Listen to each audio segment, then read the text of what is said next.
The city of Mariupol, Ukraine, in the southeast of the country, has become the epicenter of Putin's fury. The city is absolutely gutted in video from a drone that was taken today. Looks like a land from hundreds of years ago. Reports indicate at least 2,000 civilians have been killed in this southeastern Ukrainian city. The Ukrainian government alleges there are hundreds of people trapped beneath a collapsed theater that was bombed in recent days, saying more than 1,000 had sheltered in the basement. And that is this video right here, people sheltering inside of a basement, this all according to Ukraine's government. They wrote children in massive letters right outside of that theater in Russian, you see it there, rather than a deterrent. That warning perhaps made the theater a target. Vladimir Putin's frustrations clearly demonstrated against the people of this city. Ironically, in an area of Ukraine this is happening that Putin has long claimed was pro-Russian. The people that he's been trying to protect, so he claimed. As the slaughter continues, Putin took today to celebrate his special government operation to rid Ukraine of Nazis. He spoke at a very crowded stadium in Moscow. The best evidence of this is how our fellows are fighting and acting in this operation, shoulder to shoulder, helping and supporting each other. If they have to, they will cover each other with their bodies to protect their comrade from a bullet in the battlefield, as they would save their brother. It's been a long time since we've had such unity.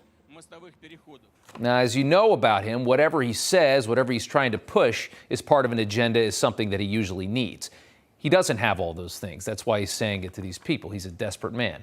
Naturally, Putin speaks about tremendous unity because it's the one thing that he's lacking. His narrative is falling apart. His troops are not buying into this. We know that. He quoted the Bible today, insinuating that Russian troops are dying to save victims of the Nazi Ukrainian genocide in the Donbass. The main goal and motive of the military operation that we launched in Donbass and Ukraine is to relieve these people of suffering, of this genocide. At this point, I recall the words from the Holy Scripture. Greater love hath no man than this, that a man lay down his life for his friends. And we are seeing how heroically our military are fighting during this operation. You thought you'd seen it all, and then Putin quotes the Bible. The crowd in Moscow, of course, was pretty large. You can see it there, no confirmed numbers. The BBC, though, reporting many of the people they interviewed were coerced into going to that rally. Businesses who forced employees to attend, schools who lured or forced children to attend. Of course, none of this is real. It's a phony narrative and phony support from a phony crowd. Inside Ukraine, it appears there is desperation among Russian troops to end the fighting. That's how bad it's going. With around 14,000 killed, the U.S. Sun reporting some incredible details that were intercepted by Belarus's government. Strangely, an ally to Russia, and that's strange because the interception from Belarus was between two Russian troops, indicating how bad the morale is. Russians are looking for Ukrainian ammunition to shoot themselves in the leg so they can go home. That's how desperate they are to end this. Now, this could indicate that the Belarus government, which has been forced to be an ally with Russia because of their extremely close ties, of course, is perhaps leaking negative information about this war. Perhaps Putin's only ally in this war is trying to sabotage his mission. It's too early to tell. At the very least, their state-controlled media appears to want to sabotage this mission. But even though this sounds like great news, there is a danger to Putin losing this war. There's a danger to putting Putin in a corner, of course. It's part of the reason why our bumbling White House is so nervous about sending jets to Ukraine and is tap dancing around how to arbitrarily classify certain weapons in this moment, even after sending thousands of missiles.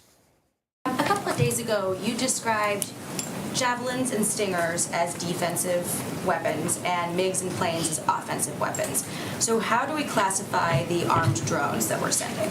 What we're sending to Ukraine is security assistance, all of it, and weapons that they are effectively using to defend their country against Russian aggression. It's all basically nonsense. We all know that. Psaki, again, not making a lot of sense on this issue. The one thing the United States knows it can't do, and has publicly admitted as much, is make Putin feel like he has no way out. The war obviously is not going well for his part. Proof of that was in the very insecure pro-war rally today in front of a propped-up crowd. His behavior is proof this is not somebody who can lose a war and just shake it off. And of course, he sits at the helm of the nation with the largest battery of nuclear weapons in the world. Years ago, Vladimir Putin told a story. It's pretty interesting. It was about a rat inside of his apartment building when he was a child. Putin grew up in Leningrad in a communal apartment that was filled with rats. Ain't communism grand? Here he tells the story of chasing the rats around in the stairwell, and then he finally cornered a very big rat. Спускался, крысу увидел, начал ее гонять, загнал ее в какой-то угол. Она развернулась и побежала за мной. И не просто побежала, она еще с лестницы на лестницу, с перелета на перелет пыталась прыгнуть мне на голову. Вот это все должны иметь в виду. Лучше никогда никого в угол не загонять. It's an interesting story from him. He says the moment scared him and shaped who he is today, a rat running a broken down country, losing control of his own people, and sitting on 6,000 nuclear weapons. It's quite a predicament.